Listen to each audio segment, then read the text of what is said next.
인사합시다. 당신을 보니 행복합니다. 네, 오늘 예배를 통해 주님께서 여러분에게 새 힘을 부어주실 줄 믿습니다. 또 기쁨을 부어주실 줄 믿습니다. 여러분, 질문을 하나 해보려고 합니다. 하루 평균, 대한민국 하루 평균 스마트폰 사용 시간이 얼마나 되는가라고 조사를 했습니다. 그랬더니 여러분 4시간 28분이에요. 그러면 어떻게 생각해 보면 4시간 반 정도 되는 겁니다. 아니, 이거보다 더 되면 더 되지 덜 되진 않을 겁니다. 그러면 성경 읽는 시간은 얼마나 되느냐 했더니 7분입니다. 평균. 그러니까 맨날 유튜브 보고 핸드폰 보고 그리고 뭐 정보 보고 계속 이제 그렇게 많이 하는데 그 많이 하는 거에 비해서 성경을 들여다보는 시간이 너무 작다는 얘기죠. 그러면 여러분은 어떻습니까? 성경을 읽는 시간이 많습니까? 핸드폰 보는 시간이 많습니까? 물어야 뭐 하겠습니까? 핸드폰 보는 시간이 조금 많아요? 약간 많아요? 훨씬 많아요? 아주 많아요? 엄청나요? 네, 엄청나요? 네. 그러면 여러분, 인생을 살다 보면 역경이 옵니까 안 옵니까? 고난이 옵니까 안 옵니까? 질병이 옵니까 안 옵니까? 그러면 그 역경이 왔을 때, 고난이 왔을 때 여러분 유튜브의 정보가 그 역경을 이기게 할 수 있습니까? 그리고 아니요. 네. 그리고 여러분 그 유튜브만 봅니까? 구글 검색했던 그 내용들이 여러분의 인생의 그 힘든 일들을 이기게 할 수가 있을까요? 그럼 여러분들은 문제가 생겼을 때 가장 먼저 무엇을 찾습니까? 어떤 분은 사람을 찾기도 하고, 어떤 분은 인터넷 검색을 하기도 하고, 어떤 분은 책을 읽기도 하고, 어떤 분은 하나님의 말씀을 보기도 할 겁니다. 그런데 여러분, 지금 우리가 사는 이 시대는요, 정보의 홍수 속에 살아가고 있습니다. 얼마나 정보가 많은지 모릅니다. 조금만 예를 들어서 여러분, 우리가 예를 들어서 BTS 한번 검색하게 되면요, 수없는 정보들이 뜹니다. 그런 시대와 비슷한 시대를 살아왔던 사람이 누구냐면 17세기니까 지금부터 400년 전에 독일의 철학자 라이프 니츠가 경고를 했습니다. 무슨 경고를 했냐면, 당시에 여러분 원래는 당시에 책을 베껴서 썼어요. 그러니까 성경이 나오기가 참 책이 나오기가 어려웠어요. 근데 구텐베르크가 인쇄술을 발명하고 나서 이제 책이 순풍순풍 나오기 시작하는 것입니다. 그러니까 이 라이프 니츠가 무슨 생각이 됐냐면, 지금 제가 이게 글을 올려놨는데요. 다 같이 한번 볼까요? 시작. 책이 쏟아져 나오는 양이 끔찍할 정도로 늘어나면 결국 야만의 시대로 되돌아가는 결과가 그러니까 정보가 될 것이다. 많아지면 많아지고 있는데도 뭐예요? 많은 책들이 나오고에도 불구하고 우리의 사는 세상은 더 전쟁터가 될 거란 얘기예요. 자, 그렇게 얘기하는 겁니다. 그러면 오늘날은 어떻습니까? 구글의 CEO가 에릭 슈미트예요. 근데 이 구글의 CEO였던 에릭 슈미트가 뭐라고 얘기하냐면, 여러분, 우리가 갖고 있는 그 축적된 자료를 가지고 이틀이면 지금부터 인류가 저쪽 고대 세기 문자부터 시작해갖고 지금까지 이 모든 양의 정보를 이틀이면 만들 수 있다고 합니다. 그러니까 어마어마한 내용이죠. 좀 놀래도 될 텐데. 네. 그래가지고 여러분, 그렇게 정보가 많은데 뭐냐면 사람들은 더 살기가 더 힘들어지고, 여기 있는 크리스찬들이 있는데요, 성도들의 얼굴을 보라보면요 생기가 없어요. 그렇게 유튜브를 많이 검색해보고, 그리고 구글 검색도 많이 해보고, 구글 검색도 하고, 책도 많고, 뭐 별의별 정보들이 너무 많아요. 그리고 우리가 모른다 싶으면 바로 정보를 찾아볼 수도 있습니다.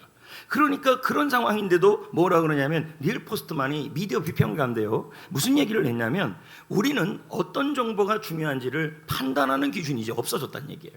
거기다가 그것뿐만 아니라 정보가 홍수처럼 밀려오고 있는데 이걸 막을 방법도 없다는 거예요.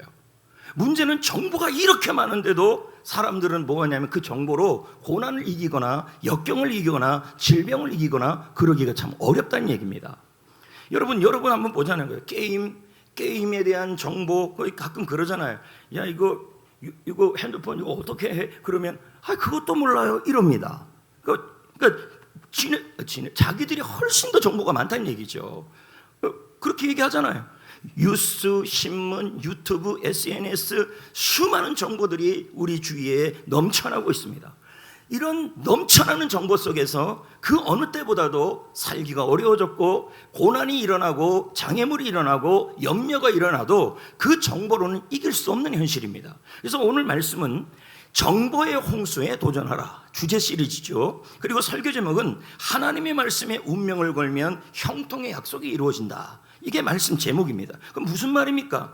수많은 정보가 여러분이 현재 가정에서 겪고 있는 문제, 그리고 여러분 인생이 학교에서 겪고 있는 문제, 교회에서 겪고 있는 문제, 개인적인 문제, 그 모든 정보가 그걸 이기게 할 수는 없다는 얘기예요. 그러면 어떻게 이길 수 있느냐? 여러분, 하나님의 말씀이 이기게 한다는 얘기예요. 그러면 여러분 시편 1편을 보는데요. 원래 설교 내용에 이 내용도 있었어요. 시편 1편을 시편이 전체 150편으로 돼 있어요. 너무 많은 시편 중에서 왜 시편 1편에 이 내용이 있냐는 거예요. 학자들이 말하기를 시편 1편을 이해해야 나머지 시편 149편까지 이해할 수 있다는 거예요. 그래서 시편 1편의 내용이 너무 중요하다는 얘기입니다. 그러면 여러분, 시편 1편은요 다윗이 기록했어요. 그러면 다윗이 기록했을 때 다윗이 뭐라고 기록했냐면 행복한 사람이 누구냐. 그러니까 이 말은 분명히 역경이 있고 고난이 있고 힘든 일이 있고 어려운 일이 많아요. 그런데도 행복한 사람이 있다는 얘기예요. 그가 누구냐 했더니 여러분 2절에 보니까 이렇게 나와요. 2절 복 있는 사람이 누구냐 했더니 2절에 이렇게 나와요. 시작. 오직 여호와의 율법을 즐거워하여 그의 율법을 주야로 묵상하는도다. 여기서 문제가 하나 생겨요. 우리가 한글 번역으로 여호와의 율법, 여호와의 말씀을 즐거워하니까 어머 나 성경 말씀이 너무 즐거워 그런 줄 알고 있다는 거예요. 근데 그게 아니에요. 그리고 또 주야로 묵상하다는 단어를 보면 그냥 읽으면 되는 줄 알아요. 사실 그런 뜻이 아니에요. 그러면 여기서 즐거워하다는 게 뭐냐면 의도적으로 갈망하고 의지적으로 말씀을 선택하라는 얘기예요. 이게 바로 즐거워한다는 얘기예요. 그러니까 여러분 인생에 가뭄이 오고 역경이 올 때 여러분 우리는 사람 찾아갈 수도 있고 정보를 찾을 수 있고 책을 찾을 수도 있고 노자, 장자, 니체, 쇼펜하우어 막 찾을 수 있겠죠. 그런데 지금 여기서 뭐라 그러냐면 그런 것보다 더 중요한 것은 하나님의 말씀을 의도적으로 선택하고 의지적으로 선택하고 의도적으로 갈망하라고 얘기하는 거예요. 그렇게 하란 얘기예요. 자, 이게 바로 행복한 사람인데 주야로 그 말씀을 묵상하래요. 그럼 또 묵상한다는 게 뭐냐 하면요. 자, 소가 음식을 먹고 나서 되새김질을 해요. 그럼 되새김질을 하는 것은 그 소에게 중요한 일이에요. 그렇죠?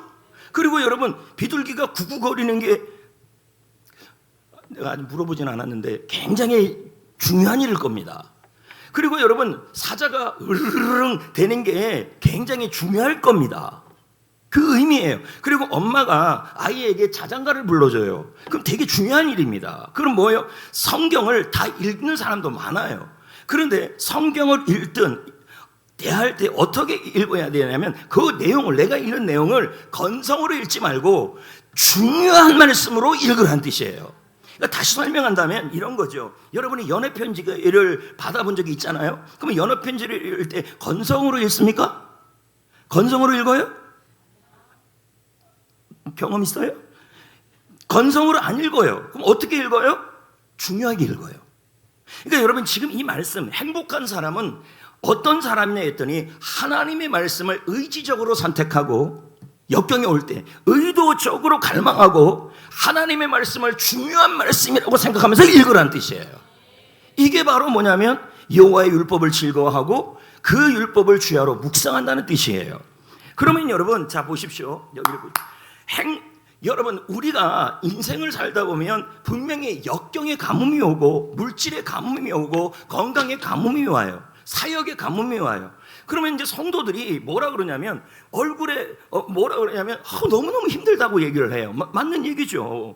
그런데 지금 뭐라고 여기 말씀에 나오고 있냐면 행복한 사람은 하나님의 말씀을 정보보다 하나님의 쇼펜하우어 여러분 최근에 나오는 철학책들이 다 누구 책입니까? 노자, 장자, 쇼펜하우어, 니체 다 이런 책들입니다. 거기다가 스토아 철학이죠. 왜 스토아 철학이 우리에게 지금 관심을 갖고 있습니까? 내가 할 수 없는 일은 그냥 맡기고 할 수 있는 일에 집중하자. 이게 스토아 철학이에요. 그러니까 뭡니까? 좋죠. 근데 해결은 안 되는데. 그러니까 그런 것이 아니라 인생의 역경이 오고 인생의 가뭄이 올 때 하나님의 말씀을 의지적으로 붙잡고 의도적으로 갈망하고 그 말씀을 중요하게 읽으면 여러분 3절에 복이 있다는 얘기를 하는 거예요. 그 3절이 뭔데요? 자, 읽어볼까요? 시작. 그는 시냇가에 심은 나무가 철을 따라 열매를 맺으며 그 잎사귀가 마르지 아니함 같으니 그가 하는 모든 일이 다 형통하리로다. 여기 지금 이 배경이 어떤 배경이냐면, 자, 시냇가가 있어요. 나무가 심겼어요. 예? 그럼 환경이 가물 수가 있겠죠. 그렇죠? 그 지금 배경은 가물대를 얘기하는 겁니다. 마르지 아니하다라는 얘기는 마를 수 있는 환경이란 뜻이에요. 환경은. 그럼 제가 아까도 얘기했지만 여러분 가정에 역경이 왔어요. 인생에 고난이 왔어요. 그리고 여러분 질병에 몸에 건강에 고난이 왔어요. 그리고 입에서 자꾸 하는 말이 힘들다는 말이 입에서 자꾸 튀어나와요. 근데 사실 성도의 삶은 3절이에요. 무슨 말입니까? 역경에 가뭄이 오고 건강에 가뭄이 오고 물질에 가뭄이 오고 사랑관계에 가뭄이 온다 할지라도 우리는 성도는 어떻게 되냐면 그래도 철을 따라 열매가 맺어지고요, 잎사귀가 마르지 않는다는 얘기예요. 이 말은 그런 환경에서도 얼굴에 생기가 생긴다는 얘기예요.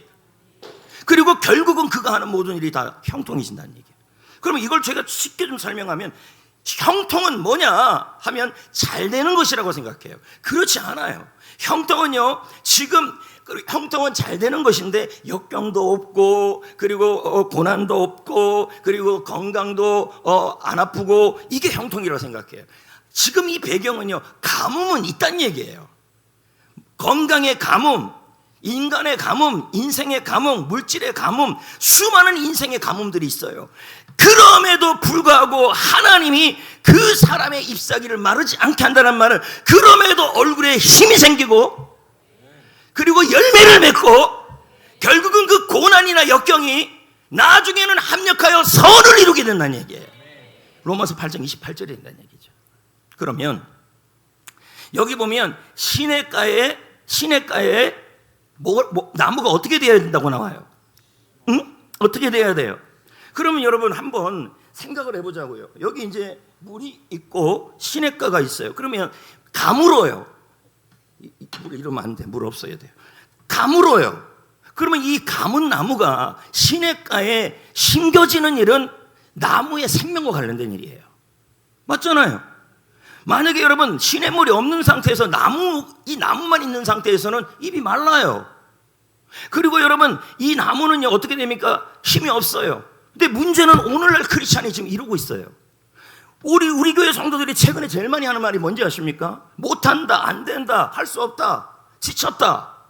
사실 여러분 성도는요 가무는 환경에서도 철을 따라 열매를 맺고 그 잎사귀가 마르지 아니하고 하는 모든 일이 다 형통한 게 성도예요. 근데 얼굴에 힘이 없어. 아프면은 나 힘이 없어, 못할 것 같아, 이런 식으로 지금 하고 있다는 얘기예요. 그러면 제가 아까도 말씀드렸지만 물가에 나무가 심겨지는 일은 나무에게 운명 같은 일이고 생명 같은 일이에요. 그렇다면 여러분 이게 무슨 의미냐면 이 시냇가는 말씀을 의미해요. 그러면 말씀에 가까이 하고 말씀에 심겨지는 일은 바로 운명을 거는 일이고 생존에 연관되는 일이라는 뜻이에요. 그러니까 역경을 이길 수 있고 인생의 가뭄을 이길 수 있는 일이라는 뜻이 돼요. 그러면 당시에 고대 이스라엘에 물이 4가지가 있어요. 저기 보면 자, 강 나오죠. 그러면 저 강은 뭐냐면 큰 강을 말해요. 그럼 이스라엘의 큰 강은 요단강이에요. 그러면 여러분 요단강이 물은 흐릅니다. 근데 이 요단강이 어떨 때는 홍수가 납니까 안 납니까? 아니 여호수아 4장에 홍수가 났어요 안 났어요? 물이 많았어요 안 많았어요? 좀 크게 대답해 보세요. 많았어요 안 많았어요? 많았어요. 그러니까 뭡니까? 위험할 수가 있다는 얘기예요. 거기다가 여러분 시내라고 나와 있죠. 나할인데 저 시내는 뭐냐면 평상시에 저기가 어디냐면 요르단입니다. 그리고 저기를 뭐라 부르냐면 와디 럼이라고 불러요. 그러면 평상시에는 골짜기예요. 근데 늦은 비 이른 비 비가 내리게 되면요 그때만 계곡이 생겨요. 그러면 여러분 물이 저기다가 만약에 나무가 심겨지면요 어떻게 될까요? 물이 있지 않습니까? 그리고 가물 때는 여러분 시들어 죽습니다. 또 비가 오면요 떠내려가는 것입니다. 그리고 또 뭐가 있냐면 샘이 있습니다. 그러면 우리가 알다시피 우리 옹달샘이라는 노래가 있어요. 그러면 그 앞에 뭐가 붙어 있어요? 깊은 산속 옹달샘 누가 와서 먹나요? 못 간다는 얘기입니다. 물은 있는데 물은 계속 솟아나는데요, 뭐예요? 접근하기가 어렵습니다. 그러면 시냇가는 펠레그인데요, 저건 뭐냐면 그렇게 많지는 않아요. 많지는 않은데 물이 계속 사시사철 흘러요. 계속 여러분 그 물이 있을 수 있다는 뜻이에요. 그러니까 여기 이 시냇가가 뭐냐면 2절에 나와 있는 여호와의 율법이라는 뜻이에요. 여러분, 하나님의 말씀은 끊어지지 않아요. 하나님의 말씀은 살려주는 겁니다. 하나님의 말씀은 살아 움직이는 것입니다. 아멘. 그러니까 여러분, 제가 여기 나와 있는 것처럼 시냇가에 장점이 있어요. 가물지가 않아요. 그럼 뭡니까? 여러분의 인생에 물질의 가뭄이 오고 건강의 가뭄이 오고 그리고 사람의 가뭄이 오고 그리고 인생의 역경이 온다 할지라도 뭐예요? 시냇가 옆에 신교만 있으면 어떻게 되는 것입니까? 여러분, 얼굴이요, 죽을 얼굴은 아니에요. 그렇게 됩니다. 사실 여러분, 성도는요 얼굴에 복음이 나타나야 돼요. 복음이 나타난다는 말은 가무는 환경에서도 잎이 마르지 않아야 해요. 가무는 환경에서도 능력이 보이고 생기가 보여야 돼요. 그게 성도입니다. 근데 그것이 어디서 나오냐면 시냇가에서 나온다는 얘기예요. 하나님의 말씀. 자, 여러분, 우리가 형통하다는 단어를 지금껏 살펴봤습니다. 그럼 조금 더 제가 디테일하게 형통의 의미를 설명하려고 합니다. 우리는 형통이라는 단어를 무척 좋아합니다. 왜 좋아하냐면 형통은 잘 되는 거라고 생각을 합니다. 무조건 맞습니다. 고난도 없고 아픔도 없고 갈등도 없고 그래가지고 모든 상황이 그냥 편안한, 이게 형통이라고 생각합니다. 근데 성경에서 형통은 그게 아닙니다. 지금 3절에 그는 시냇가에 심겨진 나무가 때를 따라 철을 따라 열매를 맺으니 그 잎사귀가 마르지 아니함 같을 것인데 그가 하는 일이 다 형통하리로다. 그럼 배경은 뭐예요? 가뭄이 있는데 그렇다는 거예요. 이게 형통이에요. 물질의 가뭄, 영적 가뭄. 요즘 기도가 안 돼요. 그럼 영적 가뭄이죠. 그러니까 기도가 안 된다 그래서 얼굴은 죽을 상입니다. 사실 여러분, 나무 혼자는 여러분 가뭄을 못 이겨요. 물질의 가뭄이 왔어요. 취업의 가뭄이 왔어요. 영적인 가뭄이 왔어요. 건강의 가뭄이 왔어요. 근데 성도들 얼굴을 보면요, 입이 마르고 있어요. 생기가 없어요. 왜요? 자기 혼자 서 있는데 어떻게 이깁니까? 여러분, 우리는요, 입이 마르지 않아야 돼요. 가뭄 중에서도. 그러면 가뭄이 있어도 뭡니까? 얼굴이 살아있고, 할렐루야, 능력이 보이고, 우리의 능력의 근원은 여러분, 우리 자신에게 있는 게 아닙니다. 우리 자신은 못 이겨요, 가뭄을. 그럼 형통은 뭐예요?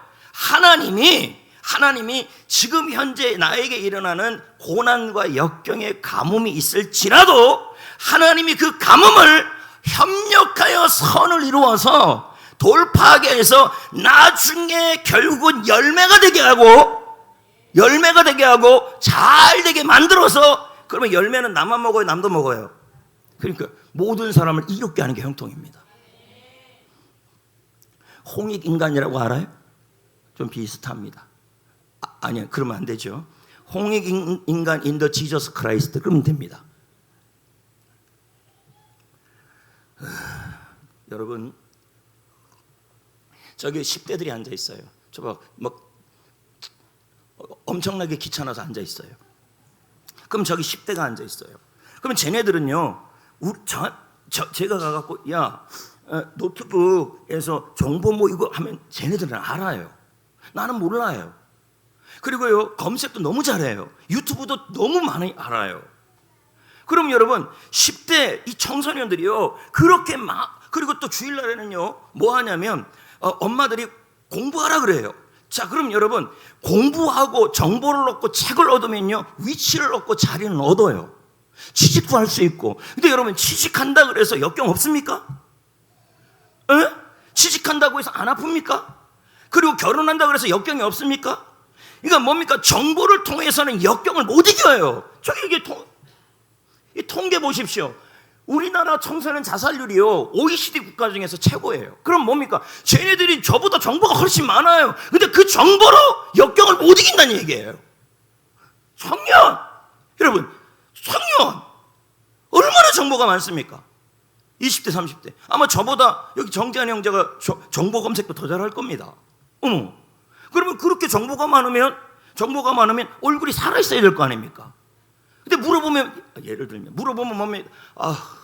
안 죽어서 살아요. 못 죽어서 살아요. 못 하겠어요. 안 하겠어요. 할 수 없어요. 이런 말만 하고 있어요. 이게 여러분 크리스찬입니까? 여러분, 크리스찬은 내 안에 예수 그리스도의 능력이 있는 사람들입니다. 지금 우리 한국교회 성도들, 요즘 우리 교회 성도들의 모습을 보면요, 생기가 없습니다. 그래서 입에서 나오는 말이 힘들다는 말이 계속 나옵니다. 여러분, 나무 혼자는 힘들어요. 여러분 혼자는 역경을 못 이겨요. 그러나 여러분, 시냇가에 심겨지면 이길 수 있는 거예요. 자꾸 없어져요. 유튜브. 쇼펜하우어, 니체, 노자, 장자. 그 노자, 장자는 뭐예요? 그냥 흘러간 대로 살자. 그러면 여러분 위로가 되죠. 근데 그런 지식들이 쟤네들 공부도 열심히 하겠죠. 그리고 정보도 열심히 찾아보겠죠. 유튜브 아마 엄청나게 볼 겁니다.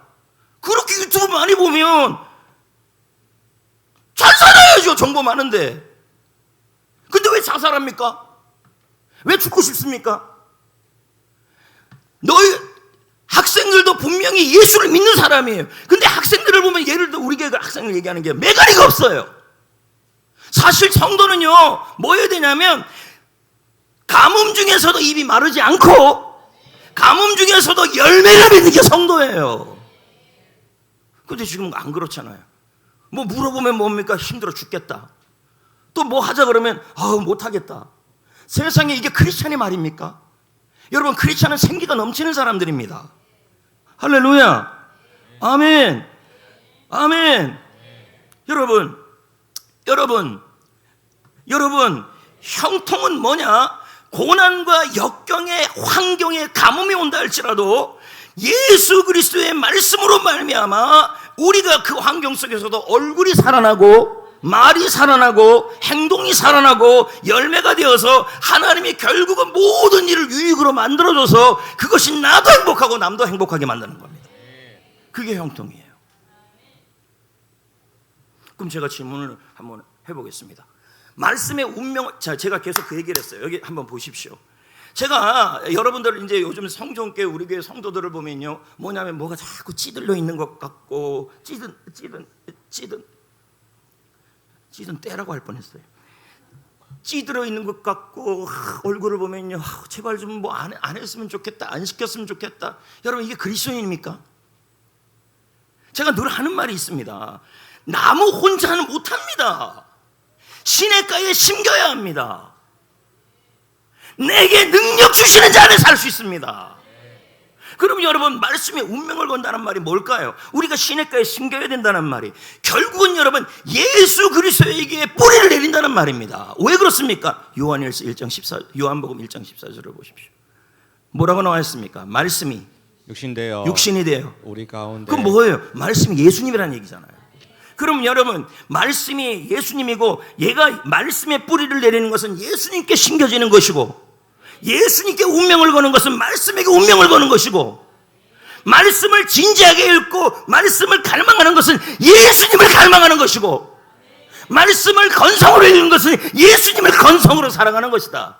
이렇게 되는 겁니다. 그럼 여러분, 예수님이 지금 어디 계시냐면요, 우리 안에 계십니다.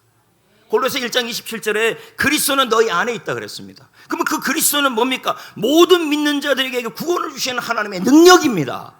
죽음을 이기신 능력입니다. 환경을 이기는 능력입니다. 그 예수가 우리 안에 있습니다. 근데 여러분, 안에 있는데 왜 그렇게 자꾸 못한다, 안 된다, 안 될 것 같은데요, 이런 말이 여러분 인생의 주가 됩니까? 답답한 현실입니다. 지금 한국교회 성도들을 바라보면 또 저도 마찬가지지만 너무나 인생의 역경의 가뭄, 고난의 가뭄, 질병의 가뭄 앞에서 너무 눌려 있습니다. 근데 여러분, 우리 안에 계신 예수님은요, 어떤 분이냐면 모든 것을 하게 할 수 있는 분이십니다. 역경도 이기게 할 수 있는 분이십니다. 할렐루야. 그런데 중요한 것은 예수님이 내 안에 계시잖아요. 근데 요한복음 15장에 보면 나도 예수 안에 거해야 된다고 나와요. 그게 바로 심겨지는 거예요. 그럼 어떻게 심겨요? 예수님께요? 추상적으로 말할 수가 없어요. 예수님께 심겨지는 것은 말씀이 심겨지는 거예요. 그럴 때 여러분, 생기가 생겨요.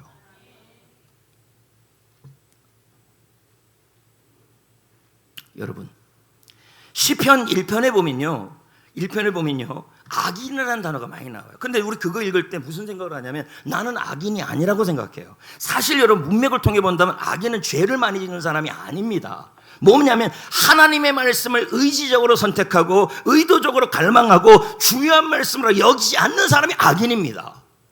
어리석은 자란 뜻이죠. 그러니까 뭡니까? 정보의 홍수 속에서만 살아가는 사람들입니다. 이런 사람들은 뭡니까? 예수를 믿는 사람이라 할지라도 뭐예요? 가뭄 중에서도 철을 따라 열매를 못 맺고 입이 ip사귀가 말라버린다는 얘기예요. 그래서 뭐라 그럽니까? 못하겠는데요, 못하는데요, 안 되는데요, 나 같은 게 뭘래요, 나 병 못 이겨요, 이제 이런 식으로 살아가는 겁니다. 시편 1편을 읽어보면요, 형통에 대하여 아주 정확하게 설명된 단어 문장이 나와요. 시편 1편 6절이에요. 자, 뭐라고 나와 있는지 한번 보십시오. 뭐라고 나와 있습니까? 여호와께서 의인의 길을 인정하나니. 그럼 의인은 뭐예요? 말씀에 심기 있는 사람들이에요. 그리고 인정하다는 말이 무슨 뜻이냐면 지켜준다, 보살펴준다, 보호해준다, 결국은 잘되게 한다는 뜻이에요. 그러면 여러분, 여기 1장 6절에 이 6절이 뭐가 되냐면 형통의 의미가 되는 거예요. 다시 한번 생각해 봅시다. 보이지 않는 여백이 있어요. 1장 3절은 가문 환경이에요. 그럼 여러분의 인생에 물질이 가물고 친구가 가물고 그리고 건강이 가물고 사역이 가물고 그런 상황이 있다 할지라도 내 안에 계신 예수님이 계시잖아요. 근데 그 예수님을 내가 뿌리를 내리고 싶잖아요. 뿌리를 내리고 싶은데 어떻게 내려요? 뿌리 내려야지 이렇게 되는 게 아니라 하나님의 말씀에 여러분, 가물수록, 자, 나무 시냇가, 근데 가물어요. 근데 뿌리가 예전에는 이렇게 해도 괜찮았어요. 가뭄이 심해요. 그러면 물이 점점 줄어들겠죠. 예를 든다면 그럼 뭐 해야 돼요? 뿌리를 더 뽑아야 돼요. 의도적으로 말씀을 덮여야 된다는 얘기예요. 그럴 때 하나님이 어떻게 하신다는 말이에요? 가뭄을 이기게 하시고 역경을 이기게 하시고 그 역경을 뚫게 하시고 그 역경을 뚫게 하신 예수님 하나님께서 뭐 합니까? 열매를 맺게 하십니다. 가문데도 열매가 맺혀져요. 가문데도요, 파릇파릇해요. 정재환 형제가 요즘 아파갖고 막 그런데 아파서 죽어요 이제 이래요. 맞아요. 정재환 혼자는 죽어요. 정재환 형제 혼자는. 그런데 여러분, 나무 혼자는 죽지만 뭡니까? 성도는 예수가 계시는 사람들이에요.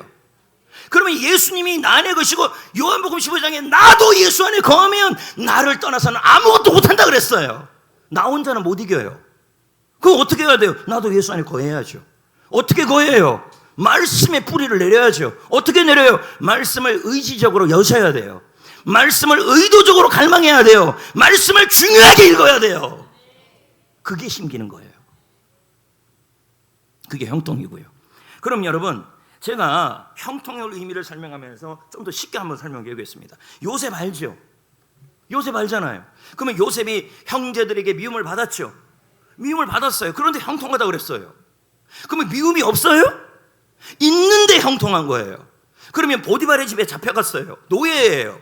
그러면 여러분, 요셉이 지금 노예에서 풀려났나요? 안 풀려났는데 형통하다 그랬어요. 요셉이 억울하게 감옥에 갔어요. 그런데 그 감옥 안에서도 감옥에 나왔나요? 안 나왔어요. 안 나왔는데 형통하다 그랬어요. 무슨 말입니까? 하나님이 형통은 뭐냐면 나에게 역경이 있고 고난이 있고 힘든 가뭄이 있다 할지라도 하나님이 그 가뭄을 협력하여 선을 이루어서 우리에게 유익이 되도록 계속 일을 바꿔가고 있다는 뜻이에요. 요셉이 그랬다는 얘기예요. 근데 우린 보십시오. 예를 들어서 정재현 형제가 예를 들어서 억울한 일이 당했어요. 그러면요, 뭐냐면 못 살아, 못할 것 같아. 아니, 크리스찬이 예수가 마음에 있는데도 그래요, 지금요. 그리고 옆에 있는 이혼이 청년이 몸에 암이 생겼어요. 그런데 암이 생겼는데 나 암 때문에 아무것도 못해요. 못한 게 맞아요. 근데 암인데도 할 수 있는 사람이 있어요. 왜요? 내게 능력 주시는 자는 살 수 있어요. 예수님이 내 안에 계시고 그 예수님께 뿌리를 내리고, 그 예수님께 뿌리를 내리는 것은 말씀을 의도적으로 읽으셔야 되고, 말씀을 의도적으로 선택해야 되고, 말씀을 의지적으로 중요하게 읽으시면 여러분, 예수님이 여러분에게 생수를 공급하십니다. 성경에서 예수님을 뭐라고 표현합니까? 참된 음료다. 성경에서 예수님을 뭐라 그럽니까? 나를 마시는 자는 목마르지 아니할 것이다. 그러면 여러분, 제가 이제 여기 다윗 하는데요. 그럼 여러분, 다윗이 아무 인생에 고난이 없었습니까? 다윗의 인생은 가물었습니다. 최근에 여러분 넷플릭스인가 뭐 어딘가에 다윗의 생애를 6부작으로 만들었더라고요. 제가 이제 죄송합니다. 성경 읽어야 되는데 유튜브를 봤습니다. 다윗, 잘 만들었더라고요. 근데 거기서는 어떻게 나오냐? 다윗이 목동인데요, 매일 그 힘든 일 속에 살아요. 그리고 곰, 사자. 그러면 여러분, 우리가 생각하는 형통은 사자도 없어야 되고 곰도 없어야 되고 일도 힘들지 말아야 됩니다. 그런데 다윗은 다 그런 일들이 다 있었어요.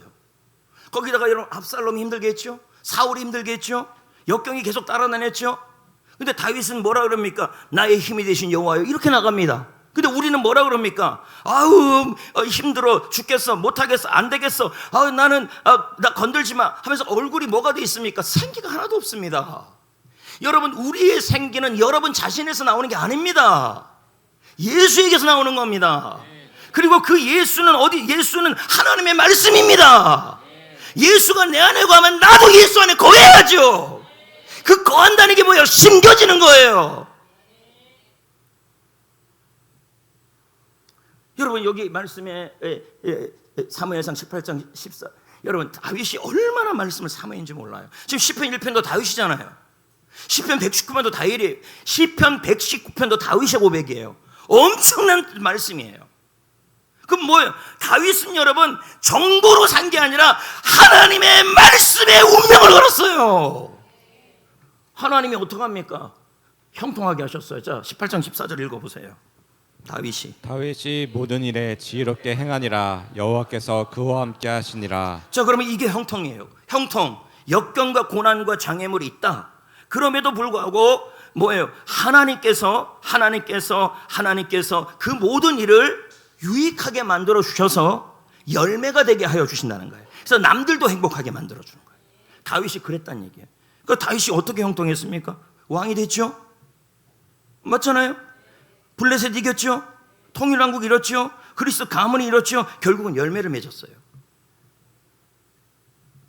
제가 몇 사람을 지금 언급하는데요, 스탠리 템, 어마어마합니다. 이 사람이 기업을 했는데요, 매출이 2억 달러가 넘어요. 지금 계산도 안 해봤어요. 근데 이 사람은요, 뭐냐면, 그럼 이 사람에게 무슨 역경이 없습니까? 지금 형통이라는 게 뭐 2억 달러 얻은 게 형통입니까? 아니죠. 열매가 형통으로 나타난 겁니다. 그래서 40개국에 선교비를 지원하고 있어요. 평생 2천만 달러 이상을 선교비로 헌납하고 있어요. 그럼 열매가 맺혀진 거죠. 그리고 여러분, 그 다음에 나오는 사람이 트루트 캐시예요. 뭐 대단한 사람입니다. 그러면 저 사람도 마찬가지입니다. 저렇게 많은 걸, 근데 제가 안 집어넣는데 저 사람도 선교나 구제 엄청난 돈을 쓰고 있어요. 역경이 없었을까요? 있었습니다. 그 다음에 여러분, 윌리엄 윌버포스 있습니다. 윌리엄 윌버포스는요, 국회의원입니다. 근데 국회의원이 돼서 된다 그래서 그러면 고난이 없었겠습니까? 인생을 가물게 하는 일이 없었겠습니까? 있었습니다. 있었는데 뭐예요? 하나님이 형통케 하셨어요. 그 힘든 일을 합력하여 선을 이루어서 유익이 되고 열매가 되게 했었어요. 그래서 영국의 노예제도를 폐지시켰어요. 이들의 공통점이 뭔지 아십니까? 지금 이들의 공통점이요, 하나같이 다 말씀에 운명을 걸었어요. 저기 우리 학생들 앉아있고, 여기 청년들 앉아있고, 성도들 앉아있습니다. 그러면 여러분들 입장에서, 요즘 여러분의 입장에서 얼굴에 생기가 없고 능력이 없고 힘도 없고 자꾸 풀이 죽어 있다, 그리고 그 안에 자꾸 눌려 있다, 이건 여러분 파워 크리스찬이 아닙니다. 주님이 원하는 건 하나님의 자녀가 힘차게 살아가는 겁니다. 얼굴이 살아나는 겁니다. 예, 얼굴이 살아 움직이는 겁니다. 근데 그게 가능하다는 얘기예요. 왜요? 예수가 내 안에 계셔요. 예수는 나의 능력이에요. 예수는 나의 힘이에요. 근데 그 예수님이 그걸 공급하게 하셔야 돼요. 그러려면 내가 심겨야 돼요. 말씀인 예수에게요. 그러면 그 예수님이 우리를 어떻게 하는데요? 철을 따라 열매를 맺게 하시고 잎사귀가 마르지 않게 하시고 하는 모든 일이나 잘 되게 하여 주시네. 존 파이퍼 볼까요? 존 파이퍼 시작. 말씀을 갈망하고 말씀을 살아낸 사람은 그 삶 자체가 하나님의 복의 통로가 된다. 제가 가수 한 명을 지금 소개하려고 그러는데요, 이 가수가 누구냐면 여러분 임재범 씨입니다. 우리가 아는 이 임재범이라는 사람은 굉장히 거친 사람이에요. 근데 이 사람이요 6년 동안 우울증에 걸렸어요.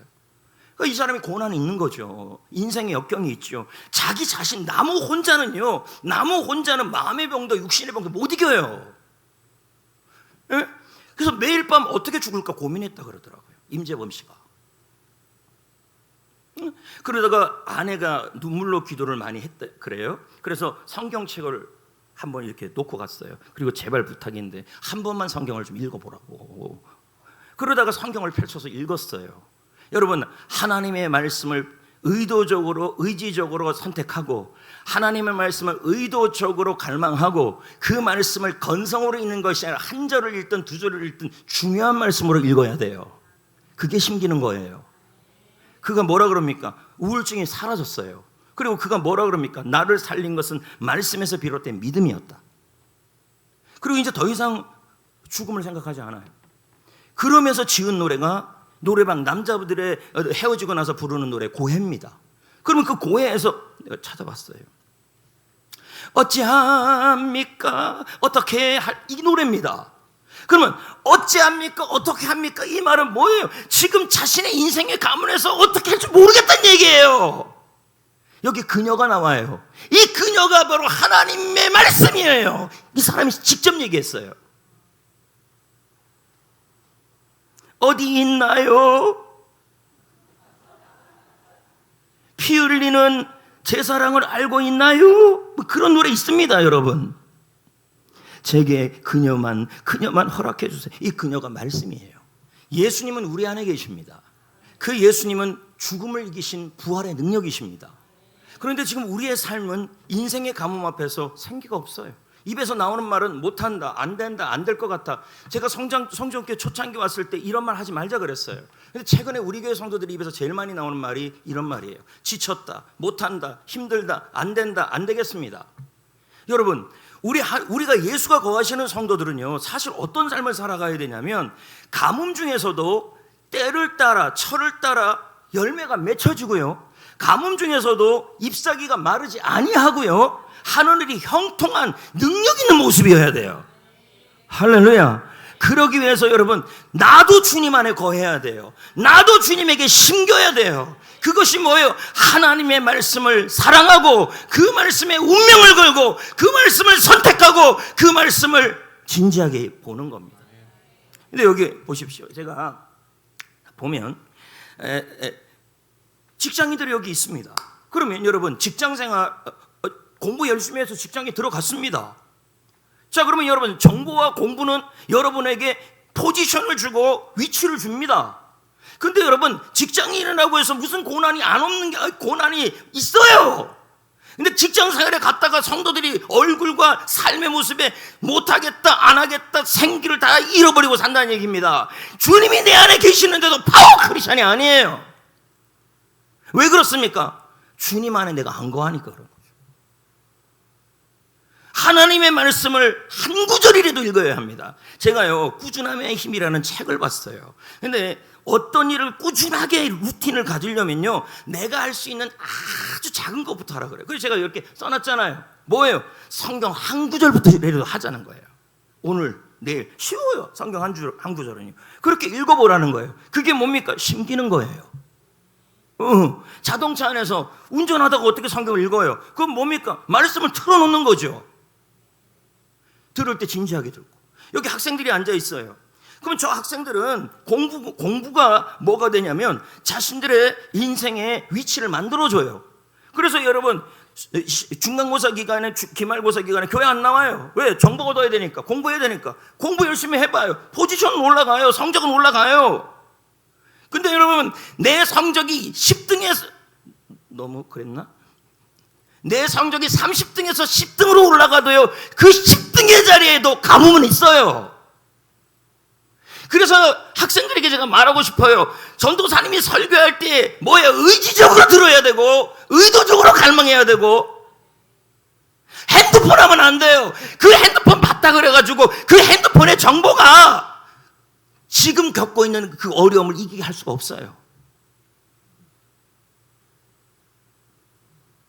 교회도 마찬가지 아닙니까? 지금 뭐 핸드폰이 워낙 많으니까 성경책을 안 갖고 와요.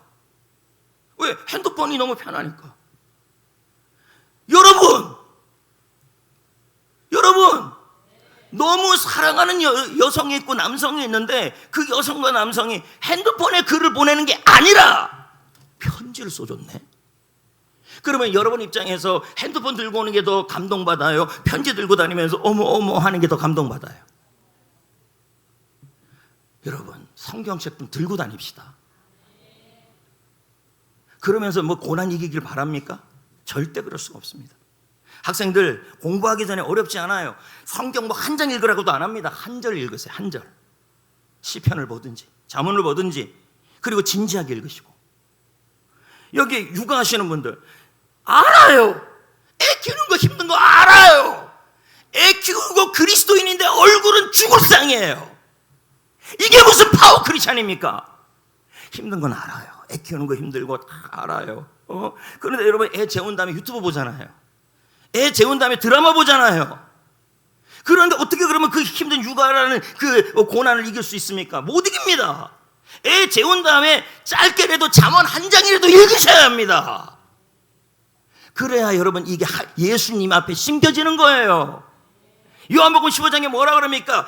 내가 너희 안에 너희가 내 안에 거하면 나를 떠나서는 너희가 아무것도 못한다, 이 말이 나와요. 나 혼자는 못해요. 못 이겨요. 중장년 다 중장년이잖아요. 여기요. 중장년. 바빠요. 힘들어요. 못하겠어요. 안 되겠어요. 가뭄이 너무 많아요. 그런데 여러분 정보와 회사 일에 대해서는 그렇게 열심히 해요. 근데 여러분 그렇게 열심히 한다 그래서 포지션 올라가고 좋아지는 상황이 있다 그래도 그 순간순간마다 뭐가 있냐면 가뭄이 있어요. 우리 하나님께서 합력하여 선을 이루게 하셔야 돼요. 그러려면 여러분 말씀을 선택하셔야 돼요. 한 절이라도 좋으니 한 장이라도 좋으니 결단하고 읽으셔야 돼요. 진지하게. 여러분 저 역시 깨달았습니다. 문제와 고난 앞에 정보를 찾을 때도 유튜브 검색하고 나 역시도 성경을 보는 시간보다 성경을 선택하는 것보다 그런 걸 더 많이 하고 있더라고요. 그러면 여러분 아무리 목사라도요 뭐가 없냐면 능력이 없는 겁니다. 목사의 능력이 목사 자신에게 나오겠습니까? 여러분 목사의 힘이 저 자신에게서 나오겠습니까? 저 자신에게서는 못 나옵니다. 그러니 뭐예요? 일부러 이제 말씀 앞으로 가는 거고 일부러 말씀을 의지적으로 선택하고. 근데 그러잖아요. 학교 공부 때문에 제자 훈련 성경 읽기 학교 못하겠어요. 그럼요 안 해도 돼요. 안 해서 포지션은 올라가고 위치는 올라가는데 거기에서 죽을 동안 살 동안 힘들어서 객객됩니다. 제가 언제 제일 기쁜지 아십니까? 공부도 공부지만 하나님을 우선순위 줄 때입니다. 여러분 말씀에 운명을 걸어야 합니다. 한 절이라도 좋으니까.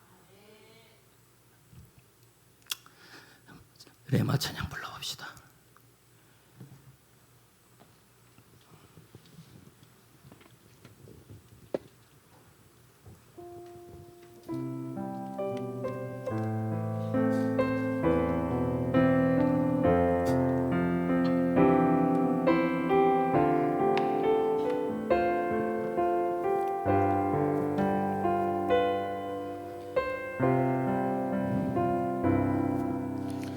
말씀 앞에서 경외함으로 주께 홀로 섭니다. 생명의 말씀 읽고 순종해 주를 예배합니다. 기록된 말씀 힘이 있어서 진리로 우리를 거룩해 하며 거룩한 말씀 세세 영원히 복음이 되어 말씀하시네. 하나님 말씀에 두려워 떠는 자, 그 말씀에 생명을 거는 자, 한 사람 찾으시기를 주님의 약속을 믿어. 하나님 말씀에 명을 거는 자, 순종하며 주 따라가는 자, 영원한 하나님 나라 이뤄갈 주의 교회여. 주 말씀은 주 말씀은 우리를 구원해 이르는 지혜이니 목숨과 내 뜻 다해 그 말씀에 복종하라. 하나님 말씀에 두려워 떠는 자, 그 말씀에 생명을 거는 자, 한 사람 찾으시는 주님의 약속을 믿어. 운명을 거는 자, 하나님 말씀에 운명을 거는 자, 순종하며 주 따라가는 자, 영원한 하나님 나라 이뤄갈 주의 교회여.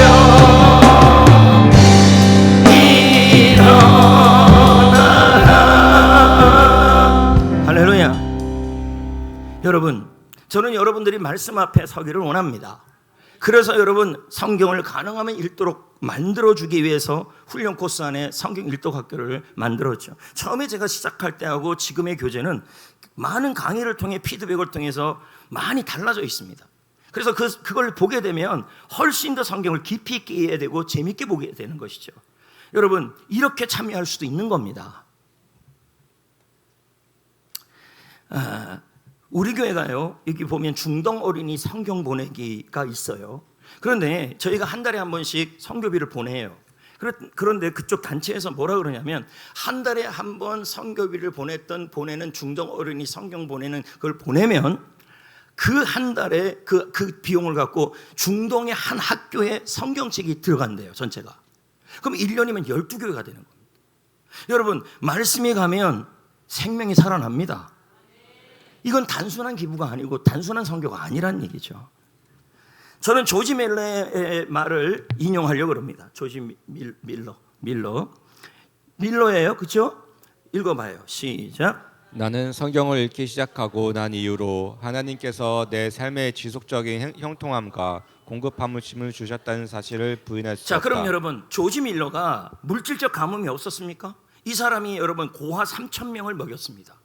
얼마나 많은 돈이 필요하겠습니까? 물질적 가뭄 속에 있었습니다. 근데 그가 물질적 가뭄이 있어도 얼굴에 생기가 있었고, 말에 힘이 있었고, 인생에 능력이 있었고, 삶의 진취적임이 보였습니다. 왜냐하면 그 안에 예수 그리스도가 계셨고, 그 예수 그리스도는 죽음을 이기신 부활의 능력을 갖고 계신 분이십니다. 그런데 여러분, 그럼에도 불구하고 조지 밀러가 그렇게 될 수 있는 것은 하나님의 말씀을 너무 사랑했습니다. 여러분, 조지 밀러는요, 성경책을 들고 다녔습니다. 이 문화부터 바꾸셔야 합니다. 핸드폰이 아니라 성경책을 들고 다니셔야 합니다. 예. 그리고 성경을 읽었다는 거예요. 그것이 고아 3,000명을 먹이게 했던 비결이라는 거예요. 그러면 여러분 1장 3절에 뭐라 그랬습니까? 시냇가에 심겨진 나무는 철을 따라 열매를 맺으니 많은 사람들이 살아나는 거죠. 한 주간 동안 결단합시다. 일어나자마자 핸드폰 보지 말아요. 아이고, 무슨 정보 왔나? 그러면 그거 본 게 여러분 그날 하루를 이기게 합니까? 죄송합니다. 그 다음에 밥 먹기 노 블랙퍼스트, 노 바이블, 노 블랙퍼스트예요. 뭐요? 성경을 먼저 펴야 돼요. 그러고 나서 밥을 먹어야 돼요. 근데 쟤네들은 뭡니까? 숙제부터 해요. 그래, 얘들아, 니들 그렇게 공부 열심히 하고 엄마들 그렇게 공부하고 여러분, 제가 학부모님한테 물어봅시다. 여러분, 성경 올라가면은 잔치 열지만 성경 일독 가면 무슨 잔치를 열었습니까?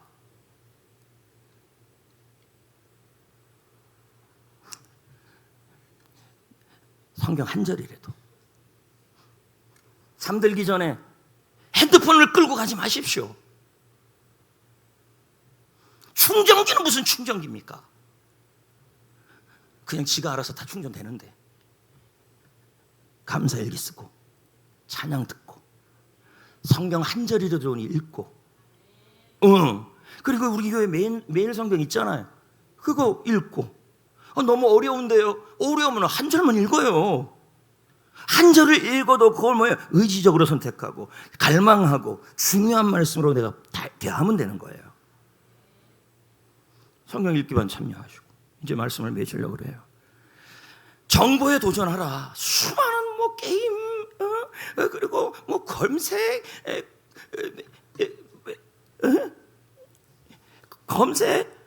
여러분 손끝만 없어집니다. 거기다가 여러분 책 읽어요. 근데요, 보면 성도들의 얼굴 보면, 우리 교회 성도들 보면 힘들어. 왜 이렇게 사역이 많은지 모르겠어. 내가 못 견디겠어.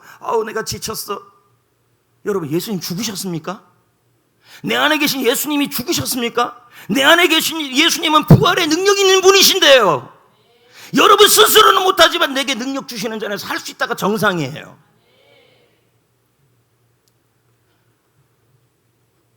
나도 이제 뿌리를 내려야 합니다. 가뭄이 심할수록 더 성경을 잡으셔야 돼요. 가뭄이 심할수록 더 5분 영상을 들으셔야 돼요. 가뭄이 심할수록 설교 말씀을 들을 때도 어떻게 들어야 돼요? 의지적으로 선택하고 의도적으로 갈망하고 중요한 말씀으로 들으셔야 돼요. 그럴 때 형통합니다. 오늘 문장 시작. 저는 우리 여기 있는 학생들 참 귀합니다. 중고등부 예배 드리고 또 들어왔잖아요. 왜 들어와 앉아 있을까요? 어떻든 귀한 겁니다. 그럼 엄마들이 우리 아이가 이번에 30등 하다가 29등 했어요. 너무 좋아요. 그렇게 하지 마시고 우리 아이가 성경을 읽었어야가 진짜입니다. 왜요? 성경 말씀이 고난을 이기게 합니다. 네. 주일날 자꾸 학원 보내지 마세요. 중간고사라고 해서 여러분 교회 생활을 뜬한히 하지 마세요. 성적 올라갑니다. 올라가는데 10등에서 당하는 고난이 있어요. 성적도 올라가고 10등에서도 승리하셔야죠. 죄송합니다. 인사합시다. 말씀의 운명을 겁시다.